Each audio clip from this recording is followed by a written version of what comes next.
दोस्तों नमस्कार, ये है मार्गदर्शन फॉर सिविल सर्विसेज। मैं अनुराग चौधरी। दोस्तों आज की वीडियो में आप पढ़ेंगे राजनीति विज्ञान विश्व इतिहास और रक्षा अध्ययन के अंतर्गत महत्वपूर्ण टॉपिक संपूर्ण युद्ध यानी टोटल वार के बारे में। इसमें हम जानेंगे संपूर्ण युद्ध क्या है और संपूर्ण युद्ध की मुख्य विशेषताएं क्या हैं। तो आइए शुरू करते हैं आज का टॉपिक संपूर्ण युद्ध यानी टोटल वार। एक सामान्य जानकारी संपूर्ण युद्ध के बारे में जान लेते हैं। दोस्तों संपूर्ण युद्ध या टोटल वार ऐसी भीषण सैन्य रणनीति होती है जिसमें राष्ट्र दुश्मन देश को पूरी तरह हराने के लिए अपने समस्त संसाधनों, मानव शक्ति, अर्थव्यवस्था, उद्योग, नागरिक बुनियादी ढांचे का उपयोग करते हैं।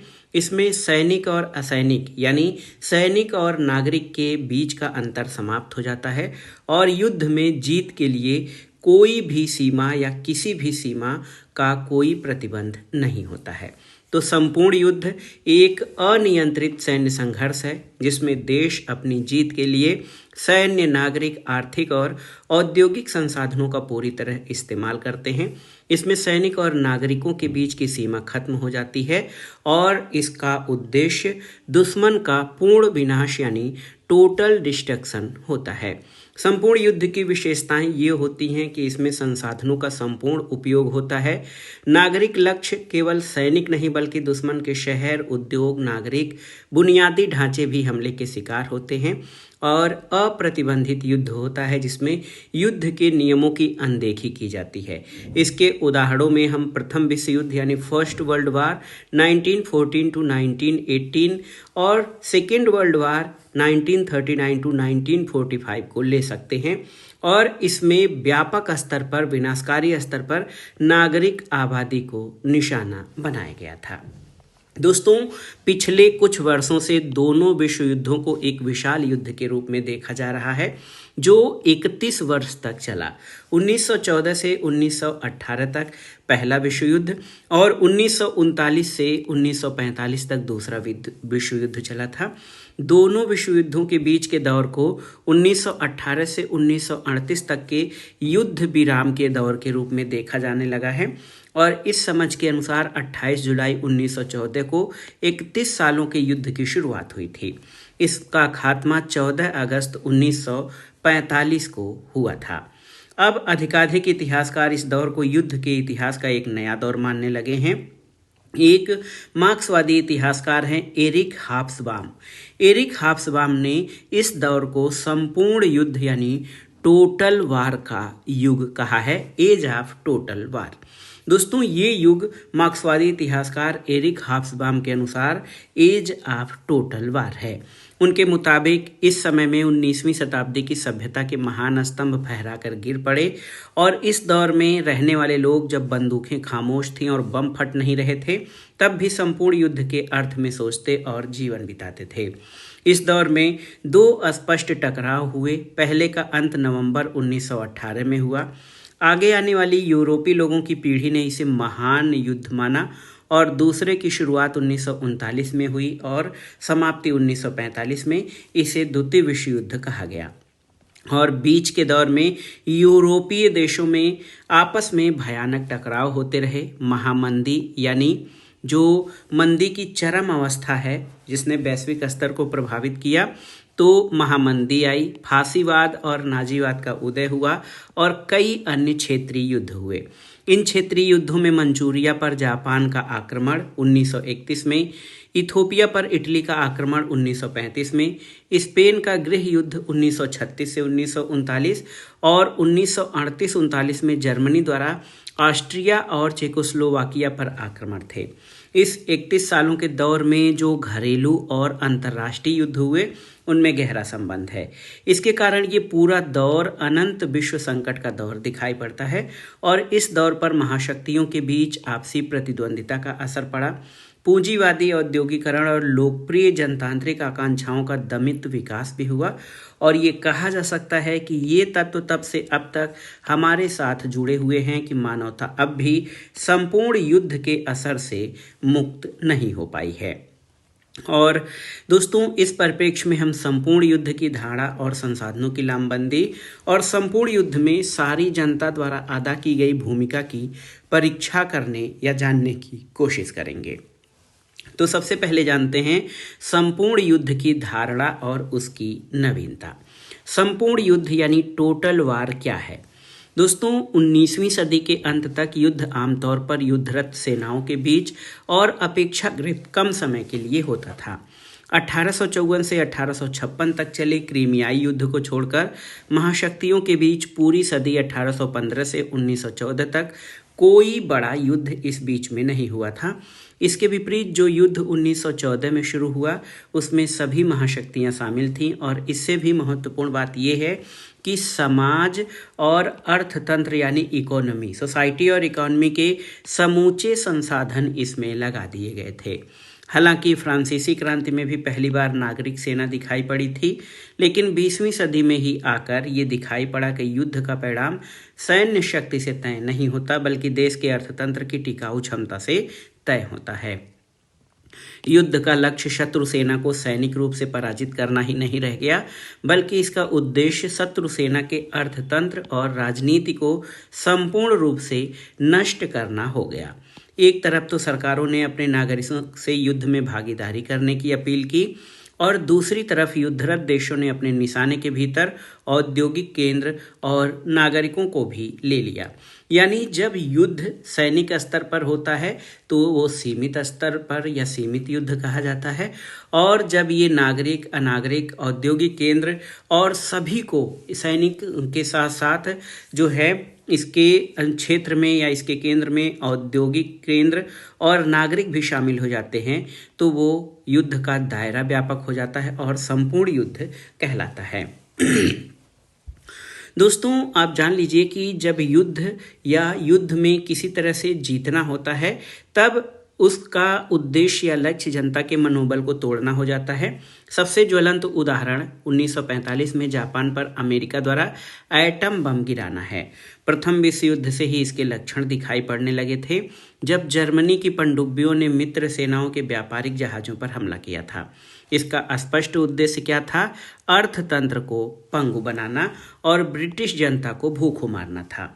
जर्मनी की ये योजना लगभग सफल हो गई थी क्योंकि अप्रैल 1917 में ब्रिटेन की सरकार के पास देश में अनाज महज 6 हफ्ते खाने के लिए बचा था। संपूर्ण युद्ध से नागरिकों का संहार सैन्य रणनीति का अभिन्न अंग हो गया। तो संपूर्ण युद्ध केवल सैनिक या सैन्य बलों के बीच युद्ध नहीं, बल्कि इसमें नागरिकों का भी संहार शामिल हो जाता है। आधुनिक युद्ध की पहले से ही मौजूद विशेषता का तार्किक विस्तार नाभिकीय हथियारों में हुआ और अपार विनाश की उनकी क्षमता के कारण युद्ध की भाषा में एक नया शब्द जुड़ गया, उन्मूलन, यानी निस्तनाबूद कर देना।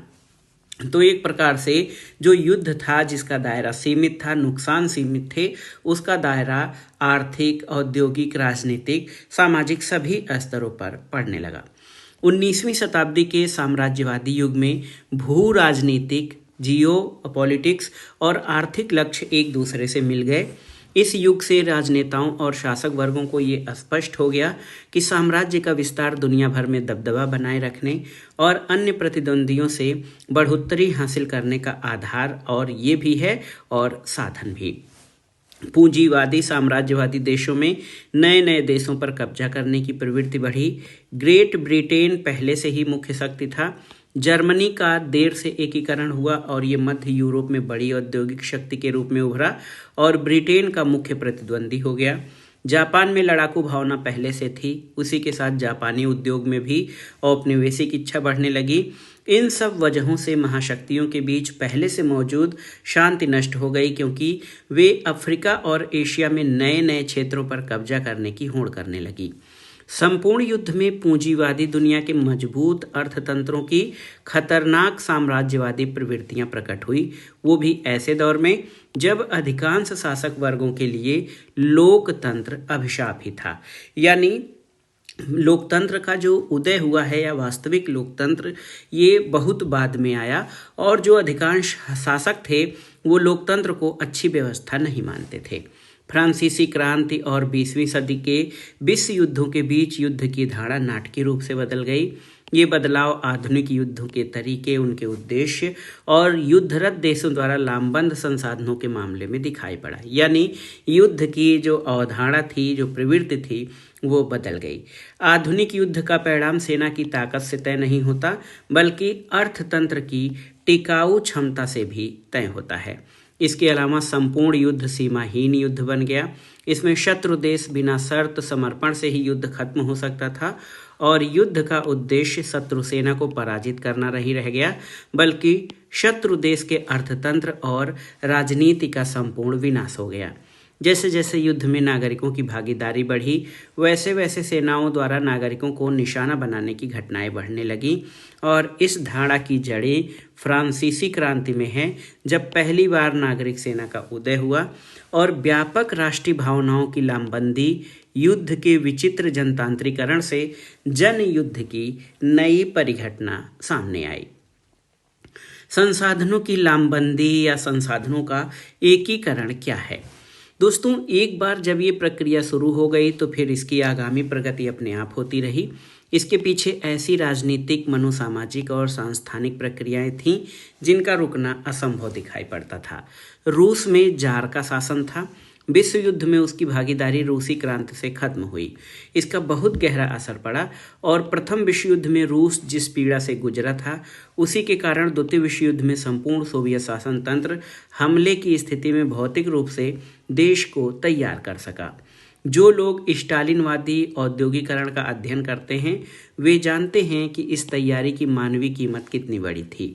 हाब्सबाम के शब्दों में, महान युद्ध ने युद्ध और राजनीति दोनों को बर्बर बना दिया। अगर युद्ध मानवीय कीमत को नज़रअंदाज करके लड़ा जा सकता था, तो फिर राजनीति क्यों नहीं? हालांकि विश्व युद्ध से जो लोग बचे रह गए, उनमें बहुत सारे लोग शांतिवादी बने, लेकिन काफ़ी लोग ऐसे भी थे जिनके हिंसा और बर्बरता संबंधी अनुभव उन्हें चरम राष्ट्रवादी दक्षिणपंथी राजनीति के करीब ले आए। जर्मनी के फ्रीकोर इसका एक उदाहरण थे, तो हिटलर की राष्ट्रीय समाजवादी पार्टी की पूर्वज जर्मन वर्कर्स पार्टी इसका दूसरा उदाहरण थी। दोस्तों, संपूर्ण युद्ध की परिघटना के साथ ही सर्वसत्तावादी राजनीति का उदय हुआ और हमें ये नहीं भूलना चाहिए कि पश्चिम के पूंजीवादी उदारवादी देशों में भी सर्वसत्तावादी राजनीति की अनुगूंजें सुनाई पड़ी थीं। नाजी यानी जर्मनी की नाजी लोगों ने राष्ट्रीय संसाधनों पर अबाध नियंत्रण कायम किया। उन्होंने आर्थिक योजना की सोवियत धारणा अपनाई, जिसके तहत उन्होंने 4 वर्षीय योजना का खाका तैयार किया। विडंबना ये है कि रूसी क्रांति के बाद के महीनों में जो स्थितियां पैदा हुईं, उसमें बोल्शेविक ने महान युद्ध के दौरान जर्मनी के युद्ध अर्थतंत्र संबंधी कई तरीकों से शिक्षा ग्रहण की। 1938 के आते आते जर्मनी के पुनः सैन्यीकरण में सरकारी खर्च का 52% जाने लगा और ये खर्च जर्मनी के सकल राष्ट्रीय उत्पाद का 17% हो गया। जर्मनी का सैनिक खर्च ब्रिटेन, फ्रांस और अमेरिका के इकट्ठे खर्च से ज़्यादा था। इससे अर्थतंत्र पर इतना दबाव बढ़ा कि ऐसी आर्थिक कठिनाइयों को पार पाने के लिए युद्ध छेड़ने का भारी लोभ हिटलर के मन में पैदा हो गया। और ध्यान देने की बात यह है कि 1938 में जब जर्मनी ने ऑस्ट्रिया पर कब्जा किया, तो ऑस्ट्रिया में मौजूद सोने और विदेशी मुद्रा भंडार के रूप में $2 अरब भी उसके कब्जे में आ गए। संपूर्ण युद्ध में समूचे देश को युद्ध के लिए लामबंद किया गया। केवल लड़ाकू सैनिक ही इसके अंग नहीं रहे। युद्ध में जीत या हार युद्ध के लिए अर्थतंत्र या इकोनॉमी की उत्पादन क्षमता पर निर्भर हो गई। प्रथम विश्व युद्ध में इसी कारण जीत या हार हुई। उस समय युद्ध के लिए विभिन्न आर्थिक क्षेत्रों को पुनर्गठित किया गया। अभूतपूर्व पैमाने पर युद्ध सरकारों ने आर्थिक जीवन पर नियंत्रण कायम कर लिया और इसका उद्देश्य गोला बारूद, हथियार और सैनिकों की नियमित आपूर्ति की गारंटी करना था। प्रथम विश्व युद्ध के दौरान बहुत बड़ी आर्थिक मांगों को पूरा करने के लिए सरकारों ने जनता से भारी पैमाने पर कर्ज लिया और बड़े पैमाने पर कागज के नोट छापे। ब्रिटेन ने अमेरिकी बाजार से बड़े पैमाने पर कर्ज उठाया और अपने देश में आयकर बढ़ा दिया। कल्याणकारी आर्थिक सिद्धांत और लोकतांत्रिक अधिकारों पर जल्दी ही ग्रहण लग गया। सेना के कमांडरों को नागरिक प्रशासन सौंप दिया गया। वे ही अनाज का कोटा भी तय करने लगे। वाल्टर राथेन्यू ने कुछ रणनीतिक वस्तुओं की देखरेख के लिए विशेष सरकारी निगम स्थापित किए और तथाकथित हिंडनबर्ग कार्यक्रम के तहत कम महत्वपूर्ण उद्योगों की मशीनों को ज़्यादा महत्वपूर्ण उद्योगों में स्थानांतरित किया गया। कई कारखाने बंद कर दिए गए, नए उद्योग संघ यानी कार्टेल पैदा हुए और राष्ट्रीय अर्थतंत्र के प्रबंधन में सरकार और बड़े उद्योगों के बीच सहकारी प्रयास ठोस रूप से सामने आए और इससे भविष्य के लिए एक उदाहरण पैदा हो गया और राजनीति में सर्वसत्तावादी प्रवृत्तियां मौजूद हो गईं। फ्रांसीसी अर्थतंत्र के महत्वपूर्ण आर्थिक केंद्रों पर जर्मनी का कब्जा हो चुका था। इसकी भरपाई करने के लिए उसने भारी सरकारी लागत पर निवेश किया। इसके कारण भारी उद्योगों का बड़े पैमाने पर विकास हुआ और इतिहासकार जेम्स जाल का कहना है कि प्रथम विश्व युद्ध ने ही वास्तव में फ्रांस में औद्योगिक क्रांति संपन्न की। फ्रांसीसी सैनिक उद्योगों में काम करने वाले मजदूरों की संख्या 50,000 से बढ़कर 16 लाख हो गई। सेना में जबरदस्ती शामिल किए गए सिपाहियों में 41% किसान थे और खेती संबंधी कामों के लिए औरतों और बच्चों को छोड़ दिया गया था। 1914 से 1918 के युद्ध में रूसी अर्थतंत्र युद्ध के अनुरूप उत्पादन नहीं कर सका, इसलिए उसकी पराजय हुई। 25 साल बाद द्वितीय विश्व युद्ध में जर्मनी पर रूस की विजय इसलिए हो सकी क्योंकि सोवियत संघ ने अपने विराट संसाधनों के आधार को इसके लिए लामबंद यानी एकीकृत किया। 1937 के बाद सोवियत पंचवर्षीय योजनाओं का लक्ष्य प्रतिरक्षा की क्षमता बढ़ाना था। सोवियत अधिकारी सितंबर 1939 में जब यूरोप में युद्ध शुरू हुआ, तब से लेकर जून 1941 तक जब हिटलर ने सोवियत संघ पर आक्रमण किया, तब तक सारे उद्योगों को देश के पूर्वी हिस्सों यूराल, साइबेरिया और मध्य एशिया की ओर ले गए। युद्ध के दौरान 3500 नए औद्योगिक कारखाने स्थापित हुए और 1942 से 1945 तक सोवियत सैन्य कारखानों का उत्पादन 5 या 6 गुना बढ़ गया और सोवियत संघ औसतन सालाना 20,000 टैंक और लड़ाकू वाहन, 40,000 हवाई जहाज, 1,20,000 तोप के पुर्जे और 50 लाख राइफलों का उत्पादन कर रहा था। इतने बड़े पैमाने पर उत्पादन की कल्पना भी प्रथम विश्व युद्ध में नहीं की जा सकती थी। 1942 में सोवियत संघ की राष्ट्रीय आय का 52% सैन्य प्रयासों में खर्च हुआ और आप सोच सकते हैं कि ये कितना बड़ा जो है व्यवस्था थी या संसाधनों का कितना बड़ा एकत्रीकरण था, जबकि संपूर्ण राष्ट्रीय आय सोवियत संघ जो है एक बड़ा संघ था। सोवियत संघ की राष्ट्रीय आय का 52% सैन्य प्रयासों में खर्च हुआ था। द्वितीय विश्व युद्ध में सेना के लिए अंतर्राष्ट्रीय उत्पादन के आंकड़े बताते हैं कि औद्योगिक युग में संपूर्ण युद्ध का क्या मतलब होता है। 1944 में अमेरिका, ब्रिटेन, जर्मनी और सोवियत संघ में लगभग 70,000 टैंक बने। मित्र देशों ने उसी साल 1,67,654 हवाई जहाज बनाए और इन आंकड़ों से आर्थिक लामबंदी के स्तर का पता चलता है। अमेरिकी अर्थतंत्र में भौतिक उत्पादन और उत्पादक कारखानों के मामले में तकरीबन 50% की बढ़ोतरी दर्ज की गई। इसकी सालाना बढ़त दर 15% से अधिक रही और ये दर इतिहास में न कभी पहले हुई न उसके बाद कभी हो सकी।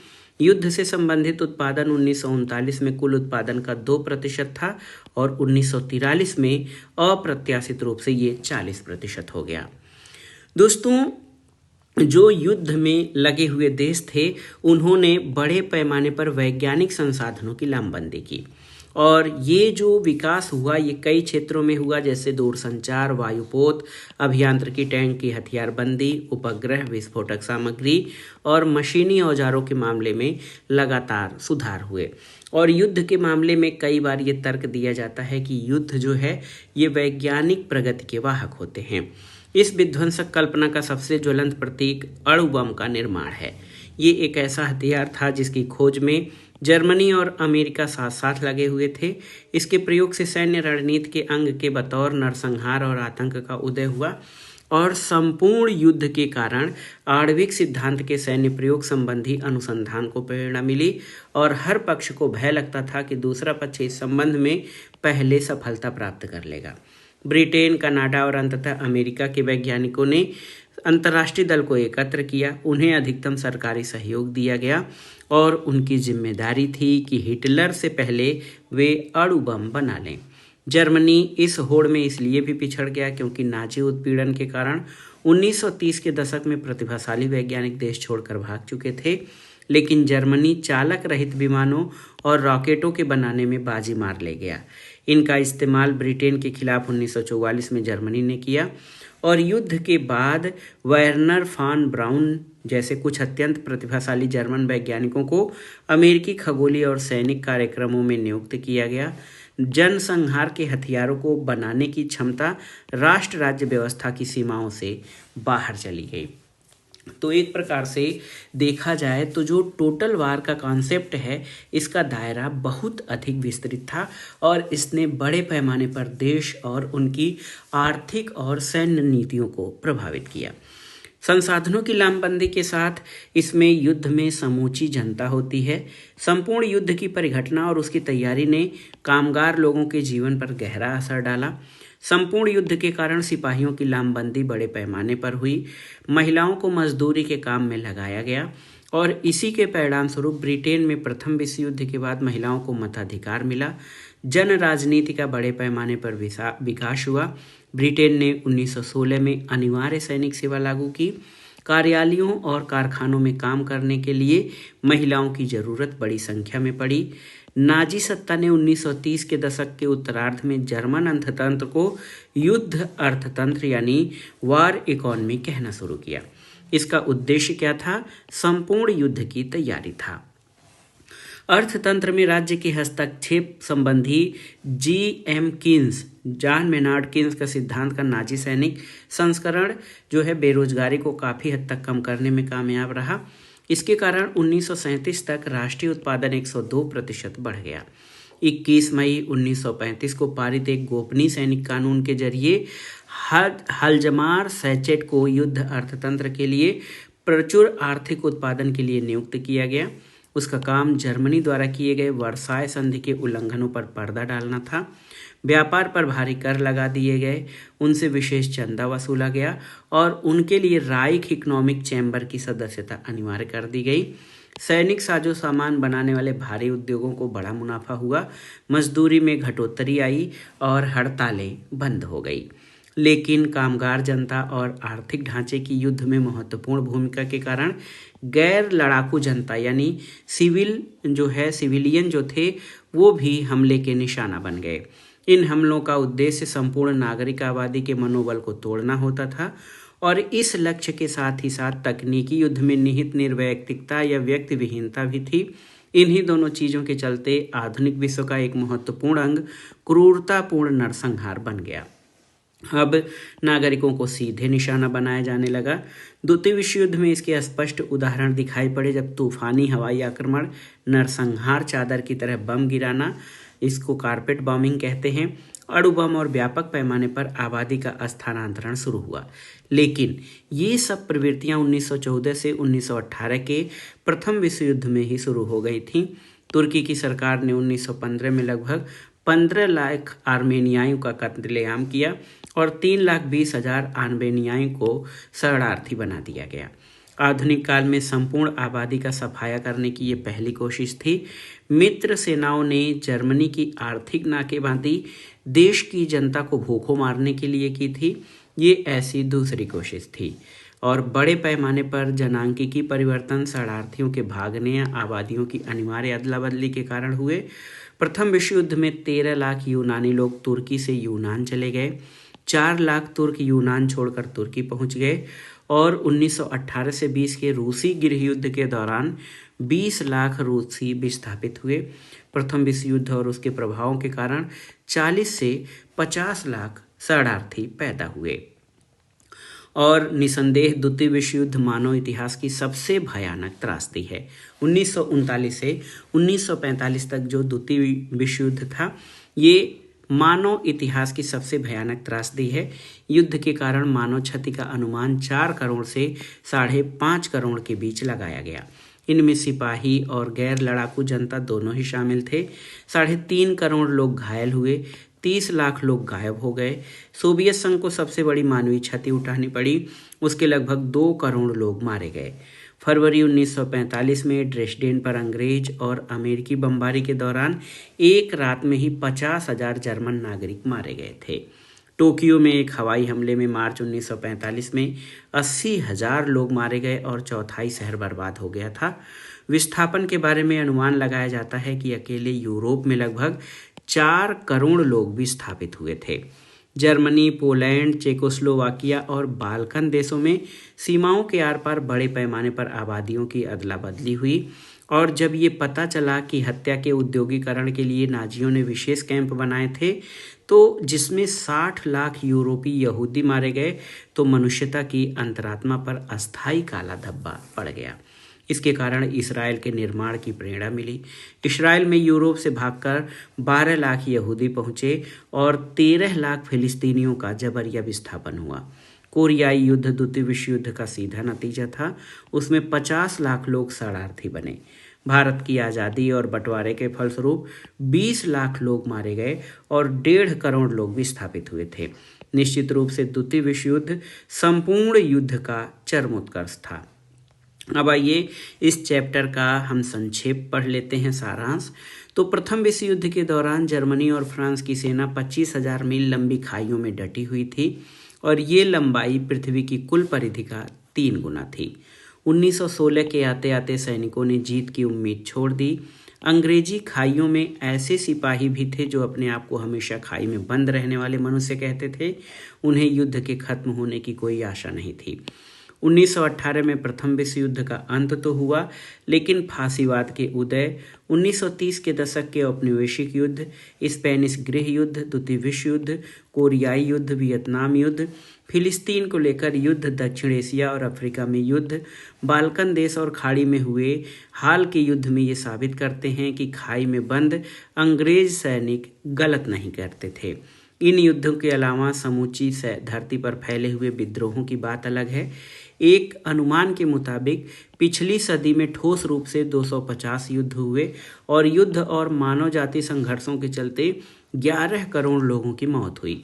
20वीं सदी के अंतिम दशक में ही मानव जाति संघर्षों के फलस्वरूप होने वाली मौतों के बारे में एक अनुमान के अनुसार इसकी संख्या 3 करोड़ है।